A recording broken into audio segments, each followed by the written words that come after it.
Hello বন্ধু, তোমার সবাই কেমন আছে? আজকে সে ষষ্ঠীতে যাবো। আজকে রবিবার মানে তুমি কাজে জানো প্রচুর পরিমাণ। তো আজকে ভেবেছিলাম কোনো কাজই করব না, কিন্তু কি বলো তো, তারপরে টাইম পাবো না। তার জন্য আর কি আবার বিছনাগুলো আর কি কাচা ধোয়া তো করতে হবে, ঘরগুলো একটু রুম টুম ক্লিন না করলে চলবে না। তো আজকে সময় তো পাই না, তোমরা তো জানো মোটামুটি। আর এই জন্য আমি আজকে কী করছি, তাড়াতাড়ি করে ওর বাবা বলছে আজকে কিছুই করতে হবে না। তো মেয়ে পড়তে বসে গেছিলো, তো আমি এবার তুলে আর আমি একটু লেটেই আজকে উঠেছি ঘুম থেকে উঠে। তো ওকে একটু তাড়াতাড়ি দিচ্ছিলাম যে ওট ওট ওট ওট, কিন্তু ও উঠছিলই না, আবার বসে পড়েছে। দেখো বই নিয়ে বসে পড়েছে, কারণ এখনও আমার মেয়ে ভালো, এত ভালো মেয়ে, আমার প্রজেক্ট এখনও কমপ্লিট করতে পারিনি। তো প্রজেক্টগুলো মানে কালকেই স্কুল খুলে যাবে, তো ও করতে পারেনি। তো ওই যে এখন বসে পড়েছে। আমি হোমওয়ার্ক প্রজেক্ট যতগুলো দিয়েছে মোটামুটি কিছুই কমপ্লিট করেনি। তো এই যে আমার ঘরে চলে এসেছিলাম, মার গোটা ওটাও তুলবো, ওটাও আজকে কাছাকাছি করব। আর আমি চলে এসেছি, এখন ভয়েস দিচ্ছি আমার বাড়িতে, মানে আমার বাবার বাড়িতে ভয়েস দিচ্ছি। কারণ এখানে এত পরিমাণে গরম, মানে গ্রাম হলো, মানে ঘরের মধ্যে ভয়েস দিচ্ছি, তো বিশাল কষ্ট হচ্ছিলো। ভাবছিলাম দেবো না, কিন্তু এসে একদম পটের বিবি হয়ে বসে রয়েছি। বাপের বাড়ি বলে কথা, কতদিন পরে এসেছি, ওই জন্য পটের বিবি হয়ে বসে রয়েছি। তারপরে আর কি ভয়েসটা দিচ্ছি। তো ওনারা সেই যে কাজগুলোই যে তোমরা দেখতে, আমি তো গল্প করছি। এখানে আছে মা বলেছিল একটু রান্না বাড়া করতে, তো আমি সত্যি কথা খালি মাছটা এনেছিল, পাবদা মাছটা কেটে দিয়েছি। মা আর কি ফোঁটা দেওয়ার নিয়ম থাকে অনেক, সেই টিয়মগুলো করছিল। আর আমি আর কি মাছটা লেট হয়ে যাচ্ছিলো, ওটা সিস্টেম থাকে, তো সেই সিস্টেম করতে করতে একটু লেট হয়ে যাচ্ছে বলে মাছগুলো কেটে দিই। মা বলছিল খাসির মাংসটা তুই রান্না কর, কারণ আমি এই বাড়িতে আসলে রান্নাটা আমাকে, মানে মাংসটা বিশেষ করে আমাকে রান্নাই করতে হয়। তো আজকে সত্যি কথা বলতে প্রচুর খেটেছি সকালবেলা, এত খাটা খেটেছি। তো খাটাখাটনি করতে আমার তো আসতেই মনে ইচ্ছাই হচ্ছিলো না। তো কী ঘুম পাচ্ছিলো, যে মানে এত ঘুম পাচ্ছিলো, ঘুমিয়ে পড়ি। তো লোকে একটু ষষ্ঠীতে আসলে সেজে গুজে আসে, তো আমার সেই কী বলতো, এত খাটতে আর এনার্জিটাই থাকে না, সে একটু সেজে গুজে আসবো, একটু শাড়ি পরবো। লোকে একটু সেজে গুজে শাড়ি টাড়ি পরে আসে, আমার সেই সৌভাগ্য হয় না। মানে আমি যেখানে পুজো টুজো করলেও তাই একই অবস্থা, মানে আমি খাটার জন্য একটু সাজার টাইম পাই না, মানে খেটেই সাজতে সময় পাই না, এরকম ব্যাপার থাকে। তো দেখো আমি সমস্ত কথা বলছি এখানে এসে, সেই জন্য মানে বাপের বাড়িতে এসে সেই সমস্ত কাজগুলো করছিলাম। আর এখানে এসে ভিডিওটা ভয়েস দিচ্ছি বলেই সব ওই কী হয়েছে সেই ষষ্ঠীর সেই জিনিসগুলোই আমি বলছি তোমাদেরকে। আর এই দেখো আজকে আমি ডিপ ক্লিন ঘর করছি, মানে ক্লিনটা করছি আর কি। আমি তো জানো তোমরা রবিবার হলেই আর কি সপ্তাহে অন্তত একটা দিন করি, কারণ প্রতিটা মানুষকেই করা উচিত। আর যে জিনিসটা থাকবে, যেখানে থাকবে সেই জিনিসটা পরিষ্কার পরিচ্ছন্ন রাখা অবশ্যই দরকার। আর দেখতে তো অবশ্যই ভালো লাগে, আর সংসারের মঙ্গল অমঙ্গলেরও অনেকটা ব্যাপার থাকে। আমি এটা বিশ্বাস করি, অনেকে আর যারা বাস্তু মানুষ, সেই জন্য তাদের সত্যি কথা বলতে এটা দেখো আমি সব এটা পরিষ্কার করো, এইগুলো হচ্ছে কি মঙ্গল অমঙ্গল, খাওয়া দাওয়া ঘরের মধ্যে করতে নেই, এটু ঘরে এইসবগুলো অনেক সিস্টেম থাকে। তো আমি সেইগুলো আর কি মানি, আমার মনে হয় মেনে কোনো অসুবিধা নেই, মানলে যদি একটু ভালো হয়, কেন করবো না। তো সেইভাবেই আমি মানি। তো এই জন্য আমার আর করতে একটা অভ্যাসও হয়ে গেছে, এগুলো না করলে আমার এখনও ভালোও লাগে না। তো দেখো দেওয়াল টোয়ালগুলো কী বলো তো, এই যে বাইরে তো আমার কোনো রং করা নেই, মানে কোনো রং প্লাইমারটার কিছু মারা নেই, তো সেই জন্য না একটু আসে, মানে কি আগে তো ড্যাম পড়েই গেছিলো দেওয়ালটায়। তো এখন আর ড্যামটা দেখছি না, কিন্তু মনে হচ্ছিলো কি একটু নোংরাই পড়েছে। যেই ডলা দিলাম সেই জায়গাটা বেশ পরিষ্কার হয়েছে, এমনি দেওয়ালে তো এটা সেই কাপড়টা দিয়েই আর কি করছি, ভাবছি একটু করব। আর এই বর্ষাকালে না কী বলো তো, দেওয়ালটাই বেশি না করতে নেই, মানে ঝুলটুল ভাঙতে নেই, কারণ ওই ঝুলগুলো না দেওয়ালে আটকে থাকে, আর শুকনো থাকলে মানে সরে আসে, আর ওইগুলো চিপটে যায়। ওই জন্য আমি আর বর্ষাকালে বেশি করলাম না, মোটামুটি এইগুলো আর কি ছবি টবি। আর একটা মানে পিঠে ছিল তলায়, সেই পিঠেটা বের করাই ছিল, সেটাকে আমি একটু আটকে দিলাম। আমি তো পুরো ঘেমে পুরো জল হয়ে গেছে বন্ধুরা। আমি ভাবছি এখন কত তাড়াতাড়ি করব, ভয়েসটা দিয়ে কমপ্লিট করব, মানে এতটা গরম লাগছে কি বলবো। তো আর এই দেখো খাটটা পরিষ্কার করে নিলাম, আর খাটটার অবস্থাও খুব একটা ভালো না, তাই আমি দেখছিলাম বসে বসে, মানে সমস্ত যখন পরিষ্কার করছি তখন দেখছিলাম যে অনেকটা খারাপ হয়ে গেছে, মানে ছিদ্র হয়ে গেছে, কাঠটা এই ছিদ্রটা হয়ে গেছে, সেটাই দেখছিলাম। মানে দেখে মনটা খারাপও হয়ে গেছিলো, যে এত শখের জিনিসগুলো নষ্ট হয়ে গেলে একটু খারাপই লাগে। তো কিছু করার নেই, মানে কাঠটা খুব একটা ভালো না, আর বয়সটা খুব একটা বেশি হয়েছে। খুব ভালো কাঠ হলে তো সারা জীবনও চলে যায়, কারণ আমাদের এই বাড়িতে খাট আছে প্রচুর দিনের, সেই আগেকার যে সেই কী বলে কী খাট, পালঙ্ক খাট, সেই কোনো রং করা ছিল না, ফেরা ছিল করে। আমি একটু বড় হয়ে তাই সেগুলো ঠিক করা হয়েছিল, আমি করেছিলাম মিস্ত্রি দিয়ে।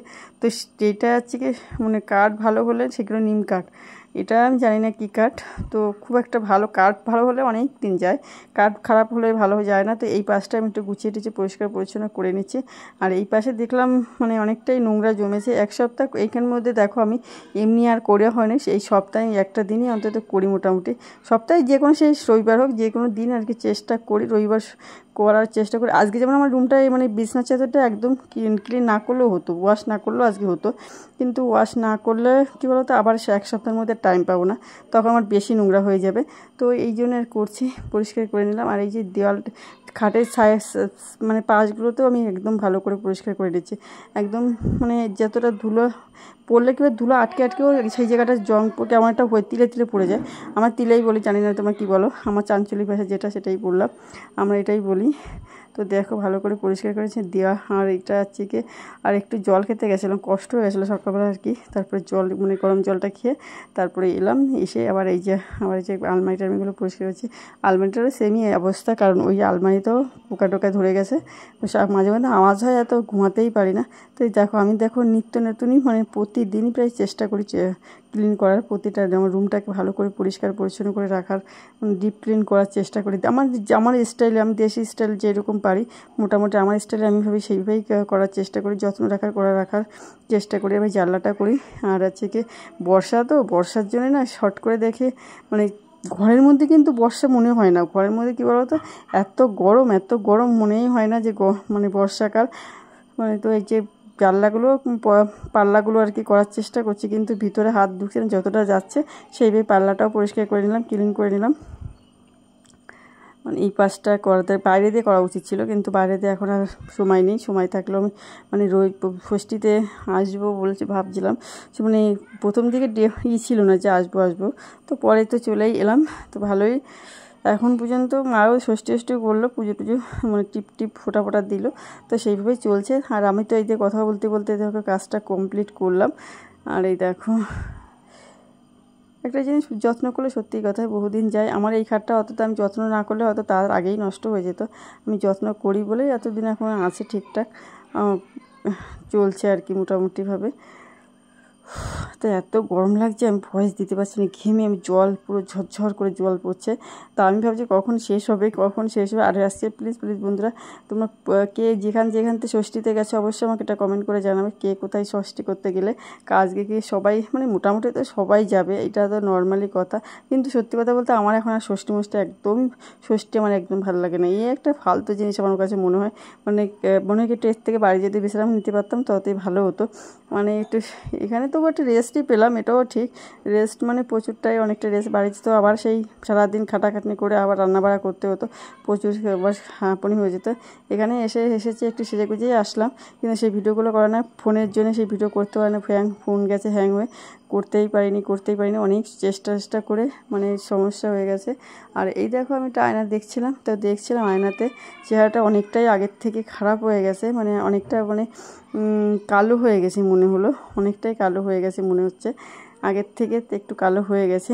হাত পা তো কালো হয়ে যায়, যতই টাকারি এত তাপের মধ্যে বেরোতে এগুলো এত কালো তো একটু হবেই, এটা নর্মালি কথা। চেহারাটা খারাপ হয়ে গেছে, তাই দেখছিলাম, দেখে আর কোনো কাজ নেই। কিন্তু আমার বড়বাবু যেতেই দিতে চায় না কাজটাই, বলছে না যেতে হবে না। তো আমি ছাড়তেই চাইছি না, কারণ একটা মানুষ কাজের না থাকলে তার যে কত খারাপ অবস্থা থাকে সেটা আমি জানি। আমার পরে এখন তো নতুন, যদি পরে কোনো খারাপ মনে হয় তখন ছেড়ে দেবো, মানে কষ্ট হয়ে যাচ্ছে বেশি ভাবলি, এখন আর ছাড়ছি না।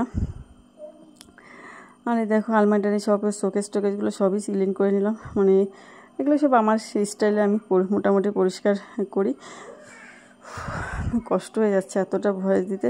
তো বন্ধু ষষ্ঠীতে আমি তো এসে গেছি, আমি মানে অনেক ভয়েস দিতে আমি তো খুব মজা করছি এখানে এসে, খাওয়া দাওয়া মোটামুটি করেছি, দই টই খেয়েছি, আম খেয়েছি, লিচু খেয়েছি, সমস্ত খেয়েছি। আর রান্না মা ওইদিকে করছে, আমাকে বলেছিল রান্না করার কথা, আমি আর যাইনি, কারণ এখানে বললাম রান্না আমাকে দিয়েই মানে আসলে আমি কি রান্না করি। আর ইলিশ মাছ, তারপরে কী বলে পাবদা মাছটা, চিংড়ি মাছ, ডাল সবই করা গেছে, কিন্তু খাসির মাংসটা বাইরে উনুনে হচ্ছে, সেটা দেখে এই ভয়েসটা দেওয়ার পরে যদি যা পারি একটু ভিডিও করার চেষ্টা করব, না হলে আর করবো না। কারণ সত্যি কথা আমার ওই বাইরে রান্না করছে তো এত রোদ, আমার বসেছিলাম, আমি একটু হেল্প করেছিলাম, একেবারে করিনি তা না, মশলাটা কষাচ্ছিলাম, তখন আমি একটু মাংসগুলো ছেড়ে দিয়েছিলাম। তো আমার তো হয়ে গেল, এইদিকে তো আমার ডিপ ক্লিন ঘর হয়ে গেল। দেখো আমি এখানে ষষ্ঠী করতে এসে ভিডিওটা দিচ্ছি বলেই সমস্ত কিছু করা হয়ে গেল। তো তোমরা সবাই ভালো থেকো, আর ষষ্ঠীতে কে কে গেছো অবশ্যই একটা কমেন্ট করে। আর সবাই খুব মজা করো, খুব মজা করো। ষষ্ঠীতে অনেক ভালো খাওয়া দাওয়া তো হয়ই, এটা আর বলতে হয় না। ষষ্ঠীর খাওয়া দাওয়া বিশাল খাওয়া দাওয়া, স্পেশাল খাওয়া দাওয়া, সেটা আর বলার অপেক্ষা রাখে না। তো এই যে আমি সেই দিন, এটা আমার পরের একটা আগের দিনের ভিডিও ছিল, যে ডিউটিতে যাবো বলেই আমি রেডি হয়েছিলাম। আর এই মাস্ক তো অবশ্যই পরি, হাতের মাস্ক টাস্কগুলো হাতে বসতে। সবাই ভালো থাকে। ষষ্ঠী কেমন কাটালো অবশ্যই একটা কমেন্ট করে। আমার কিন্তু সত্যি নর্মালি ষষ্ঠী একদম ভালো লাগে না, আর আমি অনেক খাওয়া দাওয়া করবো, যদি ওইটুকুনি ভিডিও করার চেষ্টা করবো। তো তোমরা সবাই ভালো থেকে সুস্থ থেকো, আর এইটাই বললাম। আর আমিও এখন ষষ্ঠীটা জমিয়ে আনন্দ করব, তোমরা জমিয়ে আনন্দ করো ষষ্ঠীটা। খুব ভালো থেকো। বাবারে বাবা, বাবারে বাবা।